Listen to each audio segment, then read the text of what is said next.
Hello, hello. Welcome back to the Money Hungry Mama podcast. I am so excited because I have Megan with me today. Megan, take it away.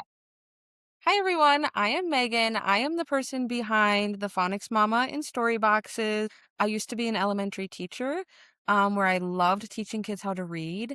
And then when I became a mom, I decided to leave the classroom and stay at home with my son, which is when the Phonics Mama was born.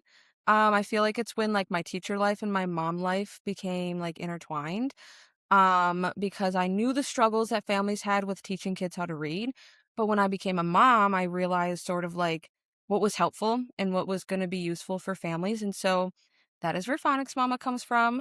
And I'm so excited to be here today. Oh my gosh. Okay, so we have very similar backgrounds. What grade did you teach? I taught in a K-1 multi-age room for like 2 years. And then I went to second grade for a few years before I left. Okay, awesome. So I was mostly in fourth. Okay. I love this. Okay, so I would love to know basically what is the Phonics Mama?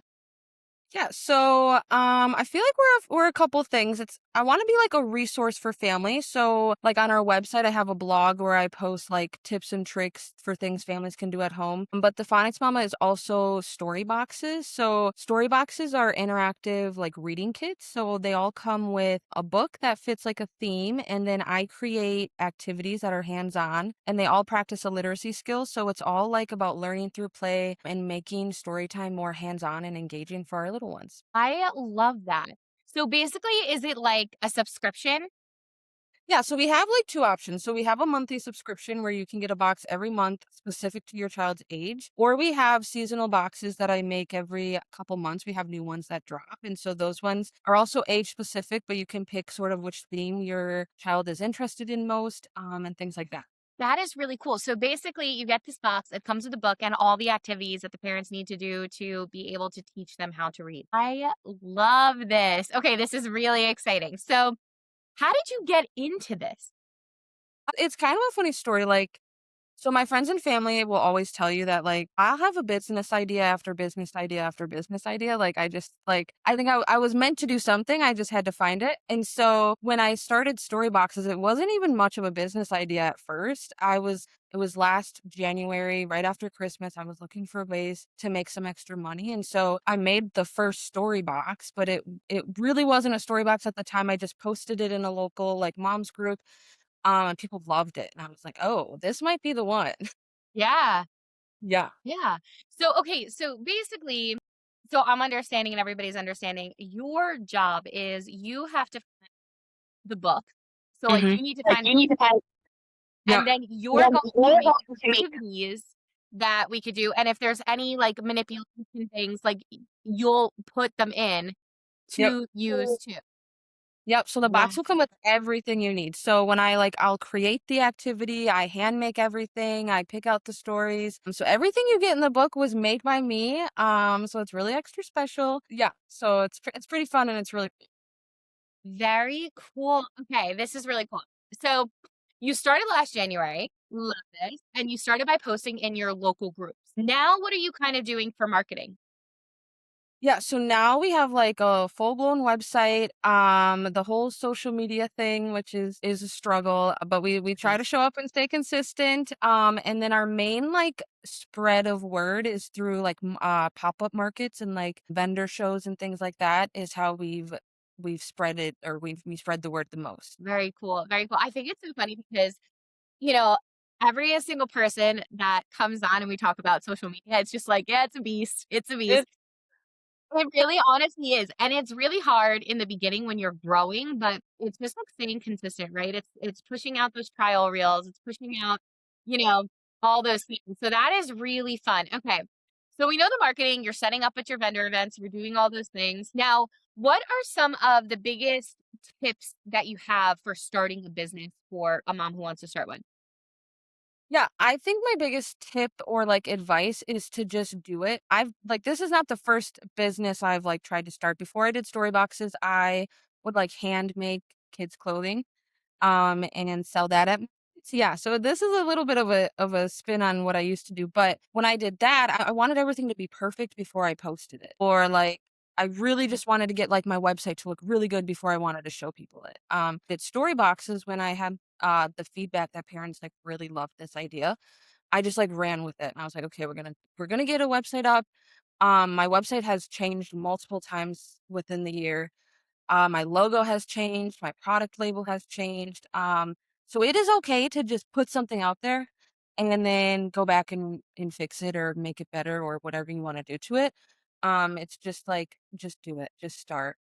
Yeah, no, for sure. I think it's so funny with how many different website hosts I personally have tried. Like literally name it. I probably have built a website on it because of all the hustles. But which one did you end up settling on that you were like, yes, I love this host? I use Shopify, so I think it's like Cool. very user friendly. And I've tried like what's the Square, I think is Yeah. free. That one is like it's okay, but it doesn't give you that much data that I could really work with. So I decided to just pay for the Shopify and it's gone good. How does it work? Do they take a percentage of whatever you're selling? They do. They take like a transaction fee and it's like I think it's like I don't know, it's something small. I Okay, don't know. not terrible. Not Yeah. terrible. Not It's enough not that you notice that you're like, no, Brittany, like it's like $5 a thing. yeah. Yeah. Okay, cool. Yeah, I have seen so it's so funny. Shopify is like the only one I did not do. So I have Square, like the thing that you bring to vendor events, and what I love about it now too, like everybody's like, oh, like it's expensive, and because I have it set so I don't pay for it, it just takes out of my transaction fees. But you could do it on your phone. Like I literally can put my phone out and somebody can pay me on my phone. I'm like, this is a wild time that we're living in. That you could just like pay phone to phone. Yeah, when I was, selling the clothes, I didn't know you could do it on your phone, and then when I started doing markets with story boxes, I was like, "Oh, people can just, like, pay me right here on my phone?" Yeah, I thought that was the coolest thing. I was like, "Okay, one less thing I need to carry." Like, when do right, you not have your phone, you know? I was like, "That is so crazy." So, you said you had a lot of different business ideas. How yeah. many of them did you actually get up and going before you pivoted to this? So the very first thing I ever did was, like, right out of college, like, my first year of teaching, I would make, like, hand or wooden, like, kids' toys, which, like, is not my expertise at all. But I it was like a CVC, like, wooden word board and some wooden blocks, and that didn't last very long, so I stopped doing that. And then I started making, like, clay earrings because 'cause they're so cute and why not? And then that lasted a couple months and I was like, "Okay, we're gonna do something else." And then at, like, one point I was making, like, spa items for dogs. I don't that was very short-lived. It's been all over the place. Then I started the kids' clothing, and that lasted, like, 2 years. So that one was, like, more legit. And then it was, like, the burnout, it was so much, like, the energy it takes to handmake clothing is insane. Yeah. So I was like, "This is not sustainable." Mm-mm. And then, like, Storyboxes wasn't meant to be what it is now, but I feel like that's almost more why it's meant to be, why it just kinda, like, Yeah. instantaneously became a thing. Okay, I love this, and I honestly feel like mostly the teachers that I talk to that we were, like, so psychotic for money that, like, we just started doing random things. And also we have, like, this very creative side of our brain, right? Because you have to put on a show all the time to get the students going. So, I love that you tried all these things. Now, when Megan says that making children's clothes is really hard, one of my hustles, I tried sewing and making toys. Let me tell you right now, I wanted to touch my eyes out. I don't understand how people can use a sewing machine as good as they do. I'm like, one little thing goes the wrong way, and like you're crying because the whole entire thing is messed up. Right. It's a Yeah. wild time. I don't know how you did that. I would love to see pictures too. I wanna put them in the slideshow, so Okay, definitely show us some I'll of your kids' clothes. How did you learn how to sew like that? grandma's, like, a huge sewer, so she, like that's, like, what her career was, and so I feel like it's, like, in my blood, I don't know, so, like, if I ever got stuck, I would just help her, yeah, so yeah, but my husband did ask me the other day if I miss it, and I was like, "Nope, No. not in a little bit." I started seeing so what's really big right now, guys, if anybody's listening, and like a thrifter, jump on this trend because I just started seeing it and it looked like very young people doing it. So maybe if you start making some a little bit more mom centered, okay? But basically, what I started seeing was people going to thrift stores and finding different shirts. So, like, let's say they bring home like three sweatshirts, they cut the pieces to be the same kind of color pattern and make an original sweatshirt. And I Nice. was like, this is a wild time. This is beautiful. And they're selling out within seconds because it's like one of a kind sweatshirt. Yeah, I saw that on TikTok, like, a couple weeks ago. I was like, "This is so cool." Yeah, it's like I feel like it's just the beginning of the wave, so anybody that's listening that's like a massive thrifter. I mean, my sister, she could sew. She went into fashion design. It's like wild. She got some sort of gene that I could never do. But, like, she designed clothes all the times going to thrift stores. She would, like, take a couple things, like, make a brand new outfit, and I'm like, "How did you do Right? that?" Like, it's crazy to me. And she was gonna do this years ago, but now she got into, like, an actual fashion job, so she doesn't need it. But, like, for anybody that's listening that's like, "Hey, I can sew, and I love going to thrift stores," like, just start piecing things together and make one-of-a-kind clothing because I think that would be huge because it seems very big right now. Yeah, definitely. I think that that's really cool. Okay, so now that we know that you're like a sewing genius and I'm terrible at it, I love the fact okay, so let's talk a little bit about clay earrings. I love also talking about past hustles that did not work for us because maybe a mom listening is like, clay earrings, I could do that. Right? How did you get into that one? But I don't even know. I don't know what it was that made me wanna do it. If I was just, like, scrolling on Etsy too much, I don't really know. It just was something I thought I could do. And it wasn't terrible. They weren't terrible, but it was not like it was not gonna make me millions of dollars. Yeah, but also like, correct me if I'm wrong. Clay is something I did not get into. I also don't have a sculpting gene. But isn't that something that you have to put in the oven to cook and then paint it? Yep. I don't paint. I didn't paint it. I would, like, get different colors of clay, and then, like, little tiny cookie cutters, and then I would bake it. So I Okay. I did not make, like, the super like, people, like, sculpt their earrings, and Yeah. not me. That was not me. Okay. Wild. Wow. Some of the talent that I see, I'm like I ended up on, like, that craft siding of on Instagram. I don't know how I ended up there. I must have watched something too long. So now I'm seeing people make all these, like, beautiful things, Yeah. and I think to myself, like, "I don't know how you're doing that. I tried to do some of this stuff, and I'm just not good at it." You're good at many other things, I'm sure. But it's just crazy. It's so funny, like, how people have such perfect strengths. Like, you know, you're sitting here doing a story box after trying all these other things. I think this is a lesson, guys, for it's okay to pivot. Like, if something is not working for you and you're not having a great time doing it, you can pivot. It's okay. You're talking to two people who have pivoted more times than they want to admit. So Yeah. Like, if you want like, you have to enjoy what you're doing if you wanna do it term. So if you're not enjoying it, you have to pivot. I just remember the dog spa toys. What was that? I was making, like it was, like, dog bath bombs. Oh, I also made dog treats, so it was not just, like, spa items, but it was like, oh, like, I had just gotten a dog. I was like, "Oh, I would dog anything, so let me just make some things that I would buy my dog." I love that. So one of my failed hustles was, metal stamping bracelets. So Okay. I was like, obviously, I'm obsessed with my dog too, and I bought like these little bones, and I was gonna design these bracelets and everything. And I literally did everything wrong, guys. I made the website, I listed, I did all this stuff before trying to make one. I sat there for 2 hours, and I don't know if you've ever tried metal stamping, but it is literally so hard to try. You have to do letter by letter by letter, and it has to be perfect. I broke every single metal piece that I bought, and I closed the website that night. Exactly, you have to pivot. You You just have have to to. pivot, but, like, also don't build a website until you know you can make something. Right, right. Make it first and then build the website. I found that my favorite part was setting up a business and a brand. I think that's why I pivoted as many times as I did. My favorite part is in the business and the brand. That's why I love talking to you guys because if things pop into my head, I immediately message you and I'm like, "Oh, like, I thought of this that you should do for your business." Like, because I don't need to start one. I can just tell you what to do for yours. Which is so important though, because we need people behind the scenes like, "Hey, this is might be helpful, you should give this a try." No, 100%. 100%. I also think too, like, do you have a YouTube channel yet? I have one, I have not posted like, that's, like, one of my biggest, like, I wanna do this in 2026 Yep. is YouTube videos. 100%. And I think, kind of doing teaching lessons on phonics and stuff. So this way people are like, oh, like, that's an amazing idea. And then they'll like go and find you. But I think that's really good.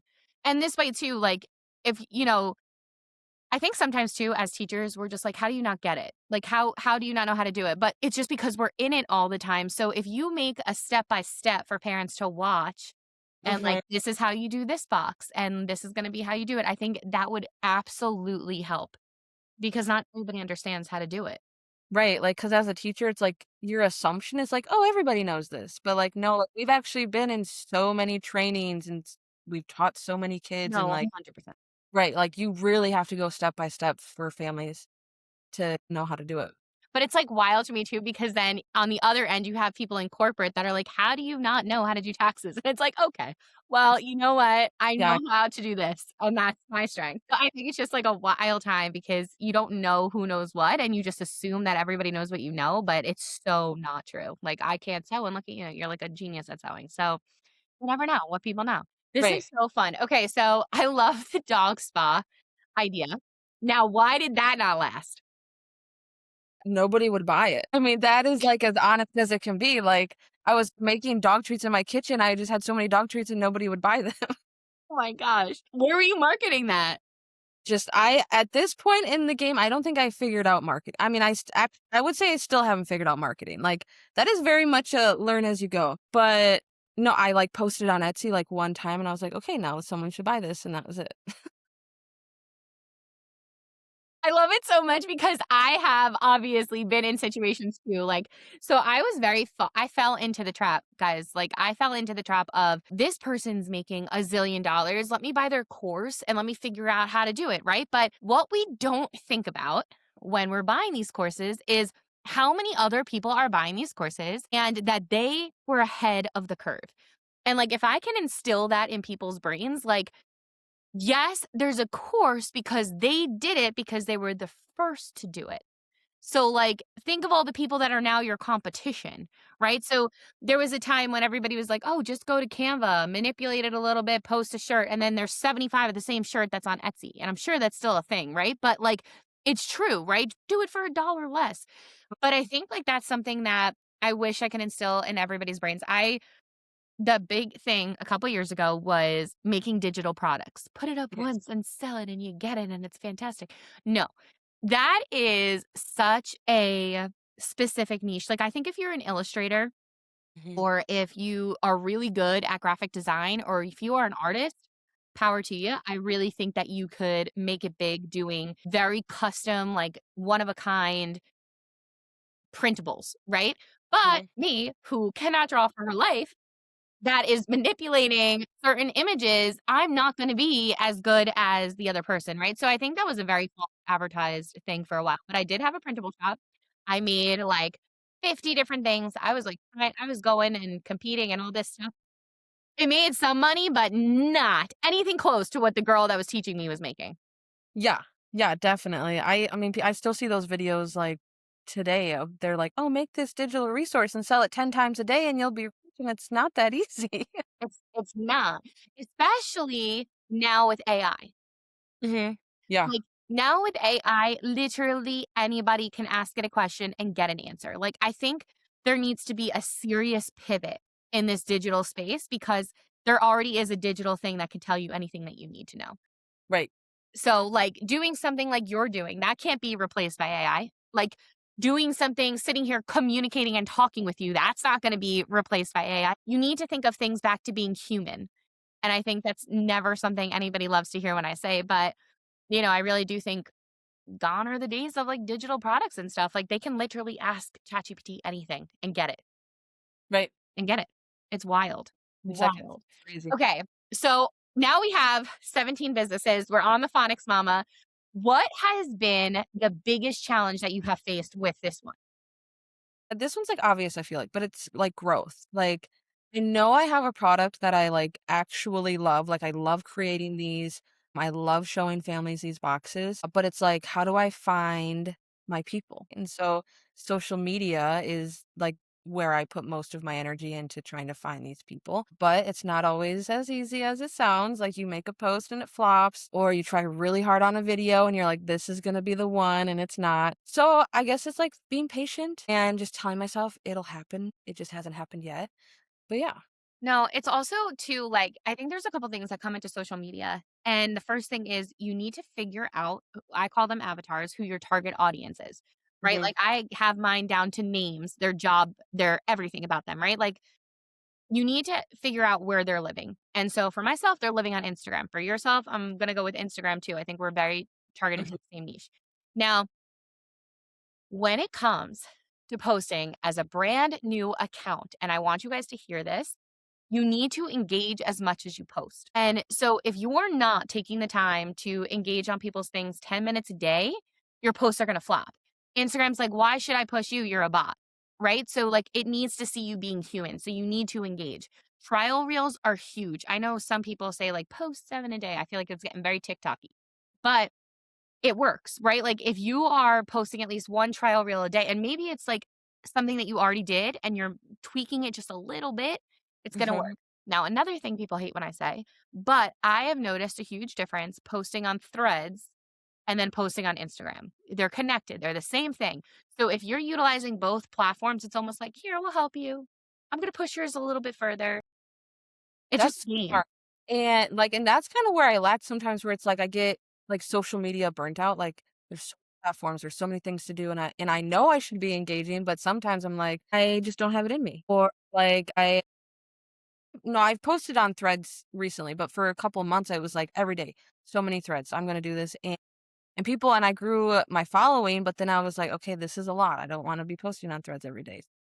Yeah, social media is a challenge, and it kinda sucks that that's how you find your people because it's hard. Yeah, but it's hard because there's so many of us trying to find people, right? Like, Right. that was another thing too, when everybody was like, "Oh, I'll teach you how to grow on social media." No, like, you were the first one teaching people how to grow on social media. Like, now there's other people teaching who are taking longer. It's like a wild game. But, like, the main thing I want everybody to remember is you have to be ahead of the curve. Like, if you're watching somebody who has 700,000 followers teaching about social media, that's why they have 700,000 followers. They're teaching about social media. Like, Yes. they're Mhm. not selling a product.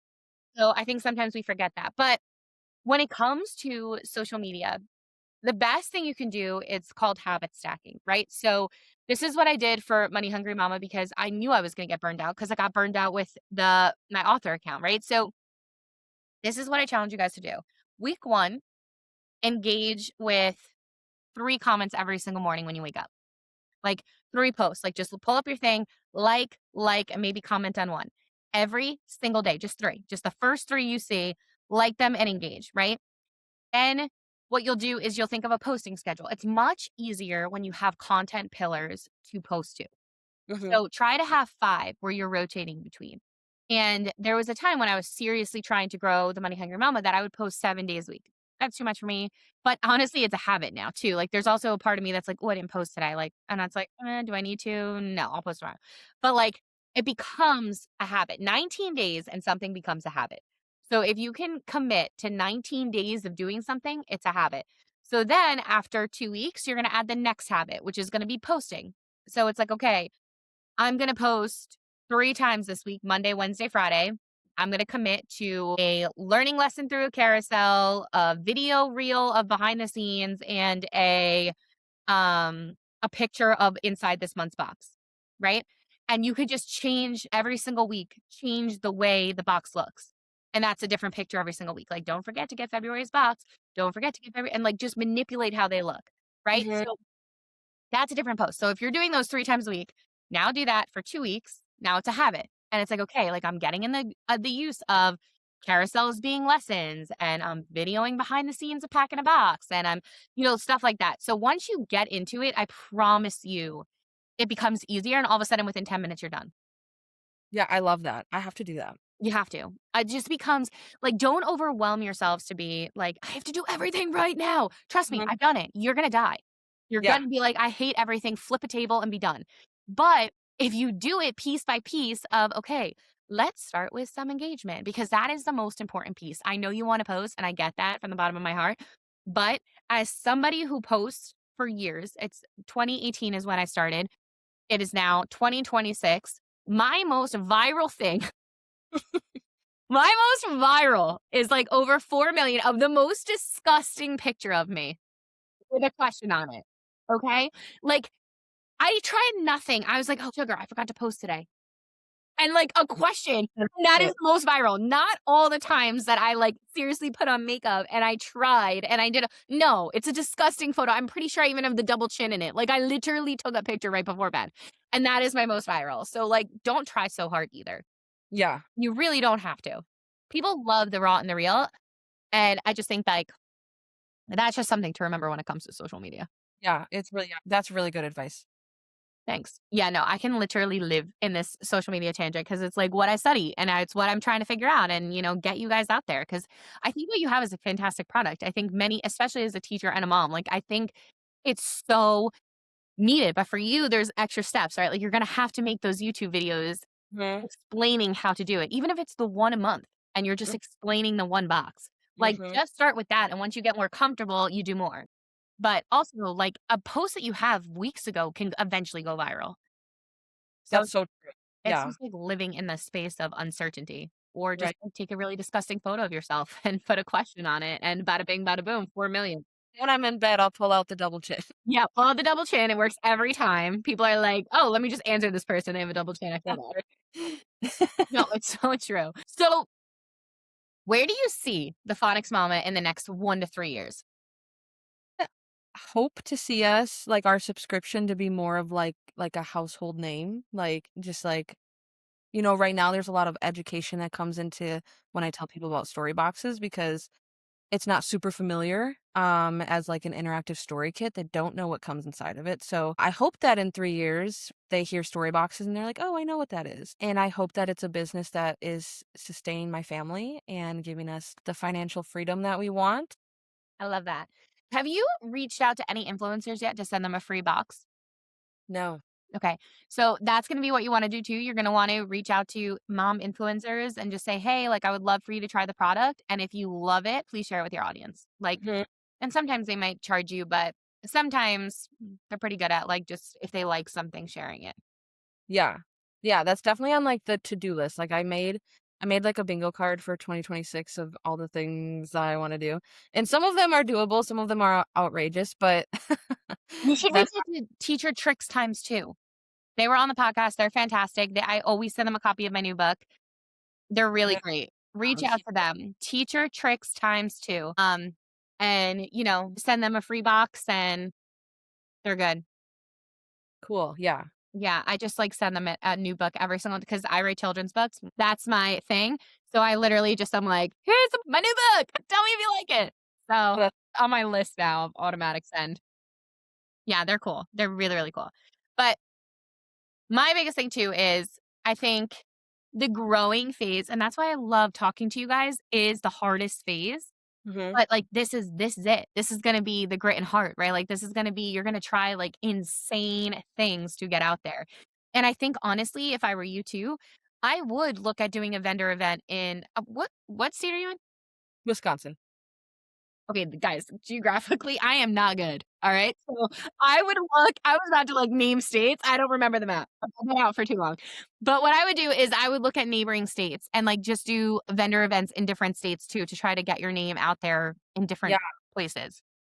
yeah, that's a good idea. We haven't traveled more than, like, an hour of where I live, but Yeah, and you're probably very well known in your area, but right. yeah, it's definitely something to think about, and I hope all of you think about it, like, if it's a product that they can buy online, Mhm. absolutely start driving to different states with different vendor events in, like, high populated areas and just bite the bullet and give it a shot because that's also gonna get you out there in different places. Definitely, yeah. So, put that on your bingo board for 2026. I will. I love it. I love it. I love it. Okay, so what has been the most accomplished moment in the Phonics Mama career? Like, what is something that you're like, this you're just ecstatic about that you just were like, "This is amazing." Feel like every time that I have, like, a repeat customer because it's only been 1 year, like, when somebody comes back and wants another box or 2 boxes or 3 boxes, like, that brings me so much joy because then I know that they liked what I created, and so, like, that gives me a sense of accomplishment that, like, what I have is useful and families do want more of this, so it kinda just gives me, like, that validation that, like, makes me wanna just keep doing it. I love it. I love it. I feel like there's nothing better than seeing a repeat customer to be like, "Oh, like, you Right, yeah. liked it." Like, I love that. And I honestly think too, like, once you're doing the YouTube videos of explaining how to do it, you just Mhm. put a little QR code right in the box and, like, that'll help you grow there too, and it's just gonna really, really help because I do believe that you have a product that is really worth sharing. And I think, it could really change a lot of households Yeah. because there's a bunch of apps and stuff, and I get that, and they're great, and sometimes they're great, but there's nothing like sitting down and having your child read to you. There's literally nothing like it. And I'm gonna tell you right now, so it's so funny because obviously I write children's books, and my son struggles with reading. So you can't convince me otherwise. I think somebody's either good at math or good at reading. I feel like that's what it is. Like, yes, maybe you're good at both, but congratulations, that's phenomenal. But for the most part, you're better at one than the other. So, like myself, it was reading. I'm terrible at math. And for him, he's 8 years old and he just like can say whatever. And I'm like, oh my God, let me pull up the calculator. He's like, is this right? And like he has it right. And I'm like, hold on 1 second. I'm like, yeah, you're right. You're right. Right. Awesome. So he's so good at it, but he hates reading. And Mhm. it was a struggle in our house because it didn't come instantly to him. Math comes instantly, and I think that's where kids get very frustrated. Like, if they're very good at one and they're struggling the other, they get upset and they're like, "I don't wanna do this." Mhm. So, what I started to do was books are now currency in my house. So, he's, like, the biggest, like, "Can I get" and he's like, "I have money," because like, family will give him money to put in his piggy bank, Mhm. and he could buy things as he wants, and I was like, "You know what? No more. You can't use your piggy bank anymore for money. Now books are currency." Like a Cat in the Hat book is 75 cents, a chapter book is $5, like, whatever it is that you have to sit by me and read it, and then now you have money to purchase a baseball card pack that you want or whatever it is, right? So, we have been doing that, and he has stopped fighting me completely, and his reading has gotten so much better because he Mhm. doesn't argue or struggle or think he can't. All he's seeing is like, "This is my job now." And he's Right. like, "I'm Senti reading it." yeah. And it worked. I'm like, "This is amazing." Like, now, you know, he has a 3D printer that's, like, something that he got for Christmas, and he wanted a little template, and it was 88 cents, and I was like, "Go grab a Cat in the Hat, like, we gotta read that." And he read it, and I was like, "Cool, okay, 88 cents, here's your template." Love that, yeah. I was actually the kid, like, that struggled to read when I was younger, and I was the math kid, like, I loved math. So it's interesting now to come full circle, uh, Yeah. like, love which is probably why I love to teach kids how to read because I, like, as a kid struggled with it, but yeah, we come around. We do eventually like to read. I love that. That's even more of a like, an underdog story, right? Like, you didn't even like it, and now you are teaching people how to do it, and I think that's a beautiful thing. Yeah. That's awesome. Do you have the box from this month? You wanna show us what's in it? February's box, I have it. I think I do have it right here. Mhm. Well, I would love to see what is inside February's box. Alright, so here's February's box. The theme Oh, is kindness, and so, it comes with the craft is you can pick who you want to make your, like, rainbow cloud about, but then you write things that you love about them. my god. And then one of the activities is a sight word sort. So you have like a jar with a sight word, and then the hearts you have to sort into the right jar. And then we have our letter formation, but they're tracing the letters. And then you can also practice letter names and sounds. Yeah, this one is for 3 to 6. And yeah, this will be going out pretty soon for February. Oh my gosh. That is so well put together. I'm so happy that I asked what's inside these boxes. That is really cute. Thank you. It's literally a whole entire teacher, like, week in a box. Great. And then there's also a movement activity, a mindfulness activity, and then there's a sheet of interactive questions on like post-it notes so you can stick them in the book and so you can remember to ask the question so they get engaged with story time. That is amazing. Thank you. I love that. That is so cute. Yeah, no, 100%. I think that is an incredible box. Thank you so much. Yeah. That is really cool. And then the books, you find what, like, on Scholastic? No, I'll wholesale them through Fair. I knew you were gonna say that. I should have said So that first. I'll just like scroll for hours until I find ones that I love. I love it. Love it. And then also, like, I know you probably remember too, but Scholastic does have, like, dollar teacher books, like, you still have Yep. your teacher whatever. I do still have a teacher account, yeah. I love that. Very cool. Oh my gosh. Megan, my favorite question. What does being a money hungry mama mean to you? All right. Being a money hungry mama to me means putting in the effort and the time to make something meaningful that will change your family's life. I love that. I love that. It was an honor to have you on. Thank you so much for being here. Yeah, I love being here. This was so much fun.